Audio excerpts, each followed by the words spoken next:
at the Mountains of Madness by H.P. Lovecraft. Chapter 2. Popular imagination, I judge, responded actively to our wireless bulletins of Lake's start, northwestward into regions never trodden by human foot or penetrated by human imagination.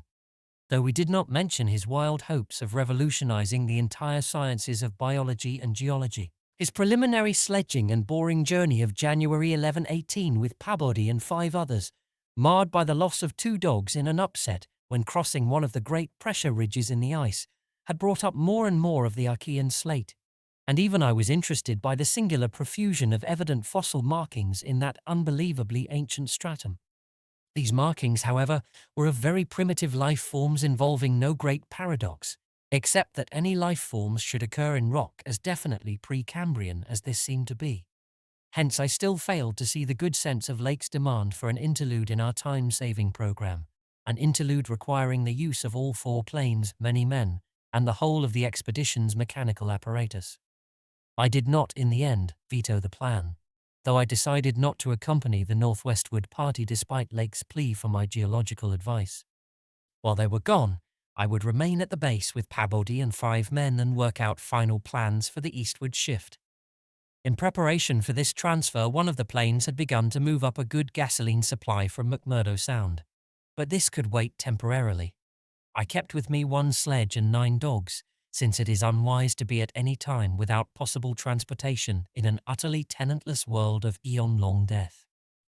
Lake's sub-expedition into the unknown, as everyone will recall, sent out its own reports from the short-wave transmitters on the plains, these being simultaneously picked up by our apparatus at the southern base and by the Arkham at McMurdo Sound, whence they were relayed to the outside world on wavelengths up to 50 meters. The start was made January 22 at 4 a.m., and the first wireless message we received came only 2 hours later, when Lake spoke of descending and starting a small-scale ice melting and bore at a point some 300 miles away from us. 6 hours after that, a second and very excited message told of the frantic, beaver-like work whereby a shallow shaft had been sunk and blasted, culminating in the discovery of slate fragments with several markings approximately like the one which had caused the original puzzlement. 3 hours later, a brief bulletin announced the resumption of the flight in the teeth of a raw and piercing gale, and when I dispatched a message of protest against further hazards, Lake replied curtly that his new specimens made any hazard worth taking. I saw that his excitement had reached the point of mutiny, and that I could do nothing to check this headlong risk of the whole expedition's success. But it was appalling to think of his plunging deeper and deeper into that treacherous and sinister white immensity of tempests and unfathomed mysteries which stretched off for some 1,500 miles to the half-known, half-suspected coastline of Queen Mary and Knox Lands. Then, in about an hour and a half more, came that doubly excited message from Lake's moving plane, which almost reversed my sentiments and made me wish I had accompanied the party. 10:05 p.m. on the wing. After snowstorm, have spied mountain range ahead higher than any hitherto seen. May equal Himalayas allowing for height of plateau. Probable latitude 76 degrees 15 minutes, longitude 113 degrees 10 minutes east. Reaches far as can see to right and left. Suspicion of 2 smoking cones. All peaks black and bare of snow. Gale blowing off them impedes navigation. After that, Pabodie the men, and I hung breathlessly over the receiver. Thought of this titanic mountain rampart 700 miles away inflamed our deepest sense of adventure, and we rejoiced that our expedition, if not ourselves personally, had been its discoverers. In half an hour Lake called us again. Moulton's plane forced down on plateau in foothills, but nobody hurt and perhaps can repair. Shall transfer essentials to other 3 for return or further moves if necessary, but no more heavy plane travel needed just now. Mountains surpass anything in imagination. I'm going up scouting in Carroll's plane, with all weight out. You can't imagine anything like this. Highest peaks must go over 35,000 feet. Everest out of the running. Atwood to work out height with theodolite while Carroll and I go up. Probably wrong about cones, for formations look stratified. Possibly Precambrian slate with other strata mixed in. Queer skyline effects, regular sections of cubes clinging to highest peaks. Whole thing marvelous in red gold light of low sun. Like land of mystery in a dream or gateway to forbidden world of untrodden wonder. Wish you were here to study. Though it was technically sleeping time, not one of us listeners thought for a moment of retiring. It must have been a good deal the same at McMurdo Sound, where the supply cache and the Arkham were also getting the messages. For Captain Douglas gave out a call congratulating everybody on the important find, and Sherman, the cache operator, seconded his sentiments. We were sorry, of course, about the damaged aeroplane, but hoped it could be easily mended. Then, at 11 p.m., came another call from Lake. Up with Carol over highest foothills. Don't dare try really tall peaks in present weather, but shall later. Frightful work climbing and hard going at this altitude, but worth it. Great range fairly solid, hence can't get any glimpses beyond. Main summits exceed Himalayas and very queer. Range looks like pre-Cambrian slate, with plain signs of many other upheaved strata. Was wrong about volcanism. Goes farther in either direction than we can see. Swept clear of snow above about 21,000 feet. Odd formations on slopes of highest mountains. Great low square blocks with exactly vertical sides and rectangular lines of low vertical ramparts, like the old Asian castles clinging to steep mountains in Rorich's paintings. Impressive from distance. Flew close to some, and Carol thought they were formed of smaller separate pieces, but that is probably weathering. Most edges crumbled and rounded off as if exposed to storms and climate changes for millions of years. Parts, especially upper parts, seemed to be of lighter coloured rock than any visible strata on slopes proper, hence an evidently crystalline origin. Close flying shows many cave mouths, some unusually regular in outline, square or semicircular. You must come and investigate. Think I saw ramparts squarely on top of one peak. Height seems about 30,000 to 35,000 feet. I'm up 21,500 myself in devilish gnawing cold. Wind whistles and pipes through passes and in and out of caves, but no flying danger so far. From then on for another half-hour Lake kept up a running fire of comment and expressed his intention of climbing some of the peaks on foot. I replied that I would join him as soon as he could send a plane, and that Pabodie and I would work out the best gasoline plan, just where and how to concentrate our supply in view of the expedition's altered character. Obviously, Lake's boring operations, as well as his aeroplane activities, would need a great deal delivered for the new base which he was to establish at the foot of the mountains, and it was possible that the eastward flight might not be made after all this season. In connection with this business, I called Captain Douglas and asked him to get as much as possible out of the ships and up the barrier with a single dog team we had left there. A direct route across the unknown region between Lake and McMurdo Sound was what we really ought to establish. Lake called me later to say that he had decided to let the camp stay where Moulton's plane had been forced down and where repairs had already progressed somewhat. The ice sheet was very thin, with dark ground here and there visible, and he would sink some borings and blasts at that very point before making any sledge trips or climbing expeditions. He spoke of the ineffable majesty of the whole scene, and the queer state of his sensations at being in the lee of vast silent pinnacles, whose ranks shot up like a wall reaching the sky at the world's rim. Atwood's theodolite observations had placed the height of the 5 tallest peaks at from 30,000 to 34,000 feet. The windswept nature of the terrain clearly disturbed Lake, for it argued the occasional existence of prodigious gales violent beyond anything we had so far encountered. His camp lay a little more than 5 miles from where the higher foothills abruptly rose. I could almost trace a note of subconscious alarm in his words, flashed across a glacial void of 700 miles, as he urged that we all hasten with the matter and get the strange new region disposed of as soon as possible. He was about to rest now, after a continuous day's work of almost unparalleled speed, strenuousness, and results. In the morning, I had a 3-cornered wireless talk with Lake and Captain Douglas at their widely separated bases, and it was agreed that one of Lake's planes would come to my base for Pabodie, the 5 men, and myself, as well as for all the fuel it could carry. The rest of the fuel question, depending on our decision about an easterly trip, could wait for a few days, since Lake had enough for immediate camp heat and borings. Eventually, the old southern base ought to be restocked, but if we postponed the easterly trip, we would not use it till the next summer, and meanwhile Lake must send a plane to explore a direct route between his new mountains and McMurdo Sound. Pubbody and I prepared to close our base for a short or long period, as the case might be. If we wintered in the Antarctic, we would probably fly straight from Lake's base to the Arkham without returning to this spot. Some of our conical tents had already been reinforced by blocks of hard snow, and now we decided to complete the job of making a permanent Esquimau village. Owing to a very liberal tent supply, Lake had with him all that his base would need even after our arrival. I wirelessed at Pubbody, and I would be ready for the northwestward move after 1 day's work and 1 night's rest. Our labours, however, were not very steady after 4 p.m. For about that time Lake began sending in the most extraordinary and excited messages. His working day had started unpropitiously, since an aeroplane survey of the nearly exposed rock surfaces showed an entire absence of those Archean and primordial strata for which he was looking, and which formed so great a part of the colossal peaks that loomed up at a tantalizing distance from the camp. Most of the rocks glimpsed were apparently Jurassic and Comanchian sandstones and Permian and Triassic schists, with now and then a glossy black outcropping suggesting a hard and slaty coal. This rather discouraged Lake, whose plans all hinged on unearthing specimens more than 500 million years older.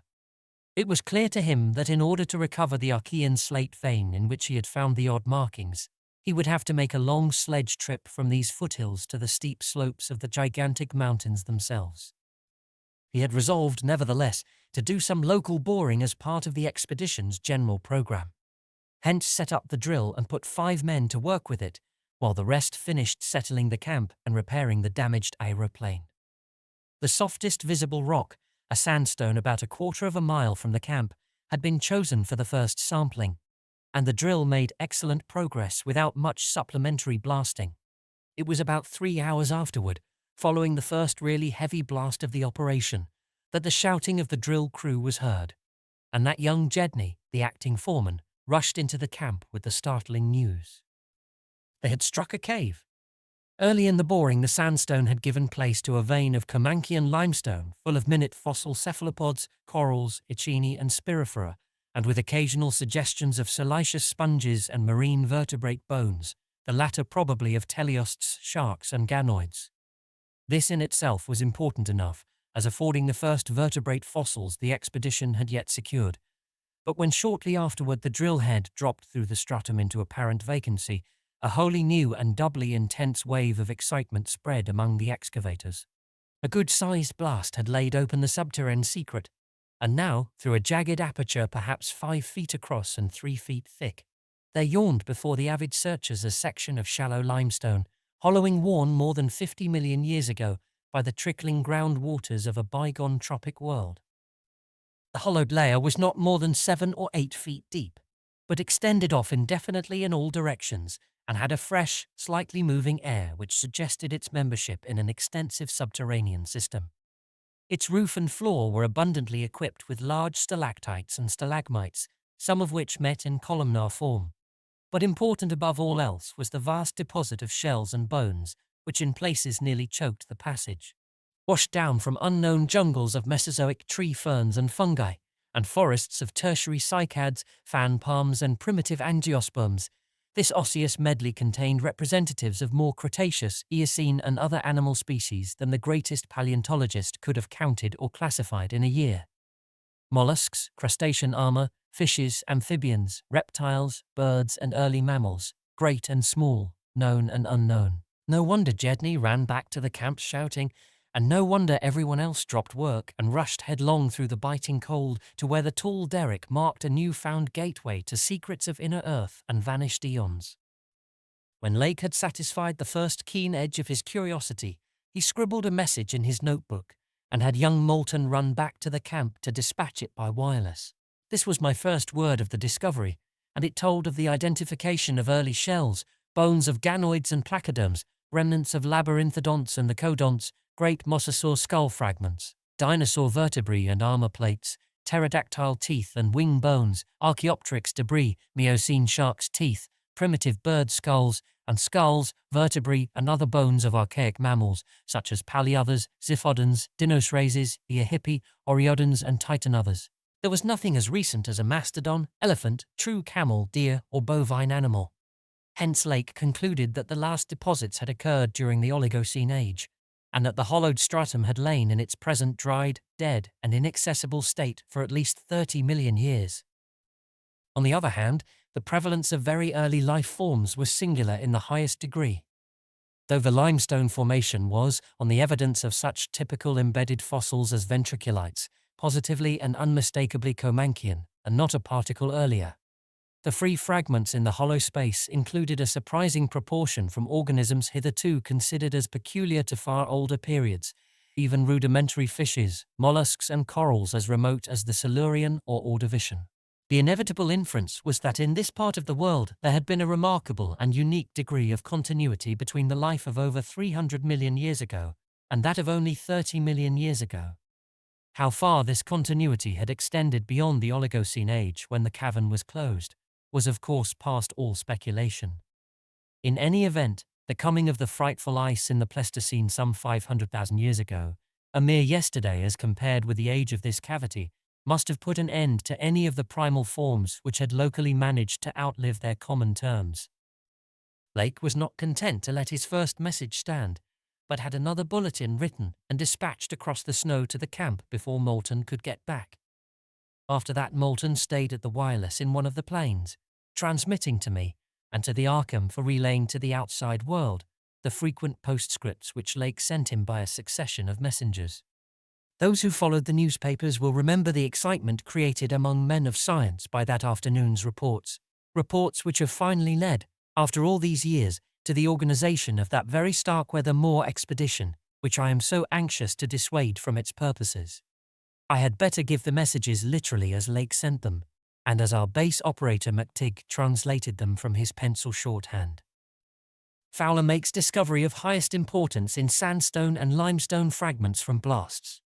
Several distinct triangular striated prints like those in Archean slate, proving that source survived from over 600 million years ago to Comanchian times without more than moderate morphological changes and decrease in average size.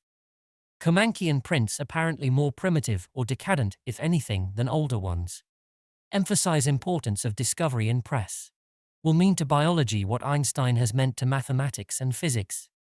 Joins up with my previous work and amplifies conclusions. Appears to indicate, as I suspected, that Earth has seen whole cycle or cycles of organic life before known one that begins with archaeozoic cells.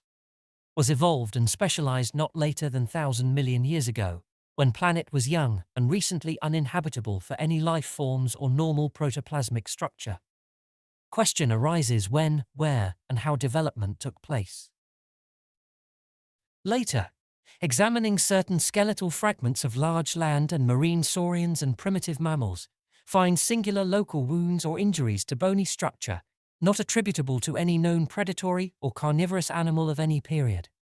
Of two sorts, straight, penetrant bores, and apparently hacking incisions. One or two cases of cleanly severed bone. Not many specimens affected. Am sending to camp for electric torches. Will extend search area underground by hacking away stalactites. Still later, have found peculiar soapstone fragment about 6 inches across and 1.5 inches thick, wholly unlike any visible local formation. Greenish, but no evidences to place its period. Has curious smoothness and regularity. Shaped like 5-pointed star with tips broken off, and signs of other cleavage at inward angles and in center of surface. Small, smooth depression in center of unbroken surface. Arouses much curiosity as to source and weathering. Probably some freak of water action. Carroll, with magnifier, thinks he can make out additional markings of geologic significance. Groups of tiny dots in regular patterns. Dogs growing uneasy as we work and seem to hate this soapstone. Must see if it has any peculiar odor. Will report again when Mills gets back with light and we start on underground area. 10:15 p.m. Important discovery. Orendorff and Watkins, working underground at 9:45 with light, found monstrous barrel-shaped fossil of wholly unknown nature. Probably vegetable unless overgrown specimen of unknown marine radiata. Tissue evidently preserved by mineral salts. Tough as leather, but astonishing flexibility retained in places. Marks of broken off parts at ends and around sides. 6 feet end to end, 3-5 feet central diameter, tapering to 1 foot at each end. like a barrel with 5 bulging ridges in place of staves. Lateral breakages, as of thinnish stalks, are at equator in middle of these ridges. In furrows between ridges are curious growths, combs or wings that fold up and spread out like fans. All greatly damaged but one, which gives almost 7-foot wing spread. Arrangement reminds one of certain monsters of primal myth, especially fabled elder things in Necronomicon. These wings seem to be membranous, stretched on framework of glandular tubing. Apparent minute orifices in frame tubing at wing tips. Ends of body shriveled, giving no clue to interior or to what has been broken off there. Must dissect when we get back to camp. Can't decide whether vegetable or animal. Many features obviously of almost incredible primitiveness. Have set all hands cutting stalactites and looking for further specimens. Additional scarred bones found, but these must wait. Having trouble with dogs. They can't endure the new specimen and would probably tear it to pieces if we didn't keep it at a distance from them. 11:30 p.m. Attention, Dyer, Pabodie, Douglas. Matter of highest, I might say transcendent importance. Arkham must relay to Kingsport Head Station at once. Strange barrel growth is the Archean thing that left prints in rocks. Mills, Boudreau and Fowler discover cluster of 13 more at underground point 40 feet from aperture. Mixed with curiously rounded and configured soapstone fragments smaller than one previously found, star-shaped, but no marks of breakage except at some of the points. Of organic specimens, 8 apparently perfect, with all appendages, have brought all to surface, leading off dogs to distance. They cannot stand the things. Give close attention to description and repeat back for accuracy. Papers must get this right. Objects are 8 feet long all over. 6'5" ridged barrel torso, 3-5 feet central diameter, 1 foot end diameters. Dark grey, flexible and infinitely tough. 7-foot membranous wings of same color, found folded, spread out of furrows between ridges. Wing framework tubular or glandular of lighter grey, with orifices at wing tips. Spread wings have serrated edge. Around equator, one at central apex of each of the 5 vertical, stave-like ridges, are 5 systems of light grey flexible arms or tentacles found tightly folded to torso, but expansible to maximum length of over 3 feet, like arms of primitive crinoid. Single stalks 3 inches diameter branch after 6 inches into 5 sub-stalks, each of which branches after 8 inches into 5 small, tapering tentacles or tendrils, giving each stalk a total of 25 tentacles. At top of torso, blunt bulbous neck of lighter grey with gill-like suggestions holds yellowish 5-pointed starfish-shaped apparent head covered with 3-inch wiry cilia of various prismatic colours. Head thick and puffy, about 2 feet point to point, with 3-inch flexible yellowish tubes projecting from each point. Slit in exact centre of top, probably breathing aperture. At end of each tube is spherical expansion where yellowish membrane rolls back on handling to reveal glassy, red irised globe, evidently an eye. 5 slightly longer reddish tubes start from inner angles of starfish-shaped head and end in sac-like swellings of same colour, which upon pressure open to bell-shaped orifices 2 inches maximum diameter and lined with sharp white tooth-like projections. Probable mouths. All these tubes, cilia and points of starfish head found folded tightly down. Tubes and points clinging to bulbous neck and torso. Flexibility surprising despite vast toughness. At bottom of torso rough, but dissimilarly functioning counterparts of head arrangements exist. Bulbous light grey pseudo-neck, without gill suggestions, holds greenish 5-pointed starfish arrangement. Tough, muscular arms 4 feet long and tapering from 7 inches diameter at base to about 2.5 at point. To each point is attached small end of a greenish 5-veined membranous triangle 8 inches long and 6 wide at farther end. This is the paddle, fin or pseudo-foot which has made prints in rocks from 1,000 million to 50 or 60 million years old. From inner angles of starfish arrangement project 2-foot reddish tubes tapering from 3 inches diameter at base to 1 at tip. Orifices at tips. All these parts infinitely tough and leathery, but extremely flexible. 4-foot arms with paddles undoubtedly used for locomotion of some sort, marine or otherwise. When moved, display suggestions of exaggerated muscularity. As found, all these projections tightly folded over pseudo-neck and end of torso, corresponding to projections at other end. Cannot yet assign positively to animal or vegetable kingdom, but odds now favor animal. Probably represents incredibly advanced evolution of radiata without loss of certain primitive features. Echinodome resemblance is unmistakable despite local contradictory evidences. Wing structure puzzles in view of probable marine habitat, but may have use in water navigation. Symmetry is curiously vegetable-like, suggesting vegetables essentially up and down structure, rather than animals' fore and aft structure. Fabulously early date of evolution, preceding even simplest Archean protozoa hitherto known, baffles all conjecture as to origin. Complete specimens have such uncanny resemblance to certain creatures of primal myth that suggestion of ancient existence outside Antarctic becomes inevitable. Dyer and Peabody have read Necronomicon and seen Clark Ashton Smith's nightmare paintings based on text, and will understand when I speak of elder things supposed to have created all Earth life as jest or mistake. Students have always thought conception formed from morbid imaginative treatment of very ancient tropical radiata. Also like prehistoric folklore things Wilmarth has spoken of, Cthulhu cult appendages, etc. Vast field of study opened. Deposits probably of late Cretaceous or early Eocene period, judging from associated specimens. Massive stalagmites deposited above them. Hard work hewing out, but toughness prevented damage. State of preservation miraculous, evidently owing to limestone action. No more found so far, but will resume search later. Job now to get 14 huge specimens to camp without dogs, which bark furiously and can't be trusted near them.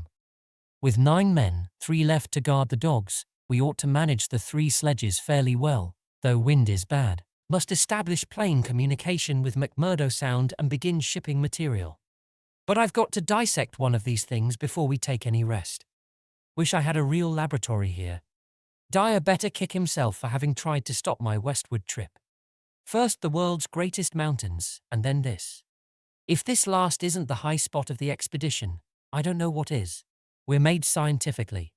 Congrats Peabody on the drill that opened up the cave. Now will Arkham please repeat description? The sensations of Peabody and myself at receipt of this report were almost beyond description, nor were our companions much behind us in enthusiasm. McTigg, who had hastily translated a few high spots as they came from the droning receiving set, wrote out the entire message from his shorthand version as soon as Lake's operator signed off. All appreciated the epoch-making significance of the discovery, and I sent Lake congratulations as soon as the Arkham's operator had repeated back the descriptive parts as requested, and my example was followed by Sherman from his station at the McMurdo Sound Supply cache, as well as by Captain Douglas of the Arkham. Later, as head of the expedition, I added some remarks to be relayed through the Arkham to the outside world. Of course, rest was an absurd thought amidst this excitement, and my only wish was to get to Lake's camp as quickly as I could.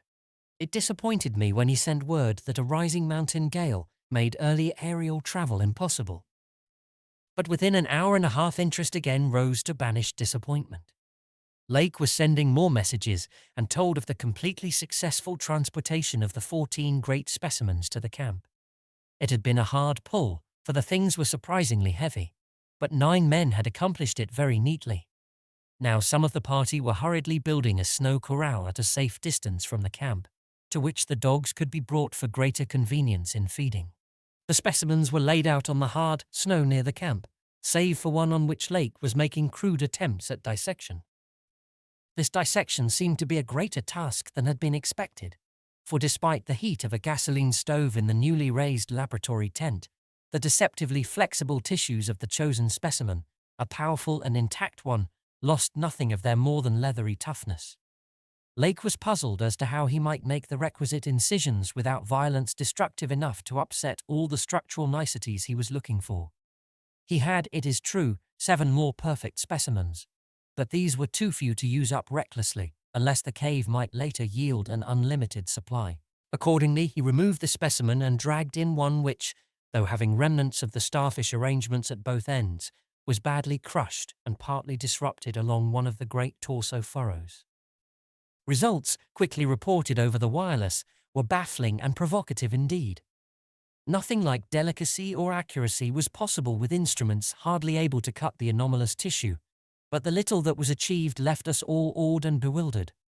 Existing biology would have to be wholly revised, for this thing was no product of any cell growth science knows about. There had been scarcely any mineral replacement, and despite an age of perhaps 40 million years, the internal organs were wholly intact. The leathery, undeteriorative, and almost indestructible quality was an inherent attribute of the thing's form of organization, and pertained to some Paleogean cycle of invertebrate evolution utterly beyond our powers of speculation.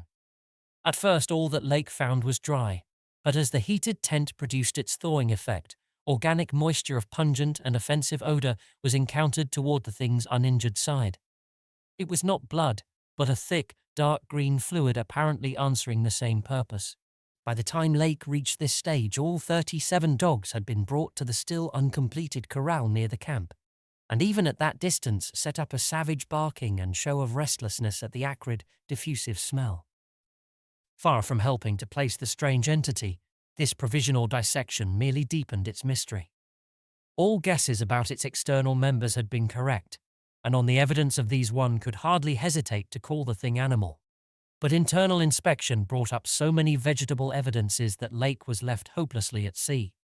It had digestion and circulation, and eliminated waste matter through the reddish tubes of its starfish-shaped base. Cursorily, one would say that its respiratory apparatus handled oxygen rather than carbon dioxide, and there were odd evidences of air storage chambers and methods of shifting respiration from the external orifice to at least 2 other fully developed breathing systems, gills and pores.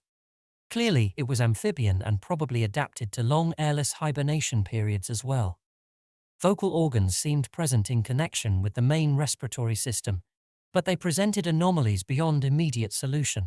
Articulate speech, in the sense of syllable utterance, seemed barely conceivable, but musical piping notes covering a wide range were highly probable. The muscular system was almost preternaturally developed. The nervous system was so complex and highly developed as to leave Lake aghast. Though excessively primitive and archaic in some respects, the thing had a set of ganglial centers and connectives arguing the very extremes of specialized development. Its 5-lobed brain was surprisingly advanced, and there were signs of a sensory equipment, served in part through the wiry cilia of the head, involving factors alien to any other terrestrial organism. Probably it had more than 5 senses, so that its habits could not be predicted from any existing analogy. It must, Lake thought, have been a creature of keen sensitiveness and delicately differentiated functions in its primal world, much like the ants and bees of today.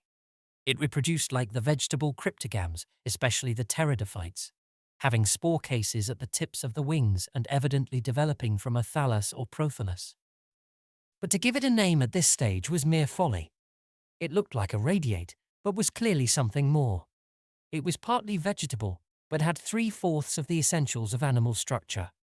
That it was marine in origin, its symmetrical contour and certain other attributes clearly indicated. Yet one could not be exact as to the limit of its later adaptations. The wings, after all, held a persistent suggestion of the aerial. How it could have undergone its tremendously complex evolution on a newborn Earth in time to leave prints in Archean rocks was so far beyond conception as to make Lake whimsically recall the primal myths about great old ones who filtered down from the stars and concocted Earth life as a joke or mistake, and the wild tales of cosmic hill things from outside told by a folklorist colleague in Miskatonic's English department. Naturally, he considered the possibility of the pre-Cambrian prints, having been made by a less evolved ancestor of the present specimens, but quickly rejected this too facile theory upon considering the advanced structural qualities of the older fossils. If anything, the later contours showed decadence rather than higher evolution. The size of the pseudofeet had decreased, and the whole morphology seemed coarsened and simplified. Moreover, the nerves and organs just examined held singular suggestions of retrogression from forms still more complex. Atrophied and vestigial parts were surprisingly prevalent.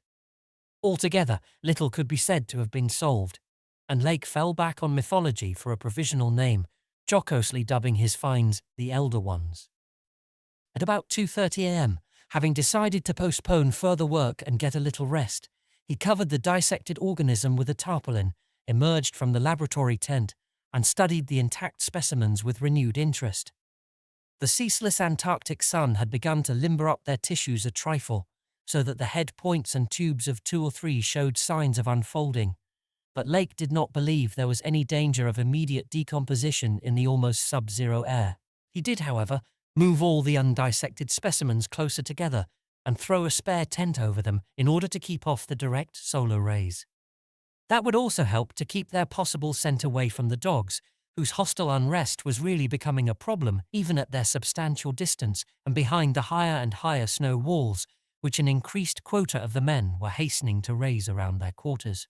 He had to weight down the corners of the tent cloth with heavy blocks of snow to hold it in place amidst the rising gale, for the Titan Mountains seemed about to deliver some gravely severe blasts. Early apprehensions about sudden Antarctic winds were revived, and under Atwood's supervision precautions were taken to bank the tents, new dog corral, and crude aeroplane shelters with snow on the mountainward side. These latter shelters, begun with hard snow blocks during odd moments, were by no means as high as they should have been, and Lake finally detached all hands from other tasks to work on them.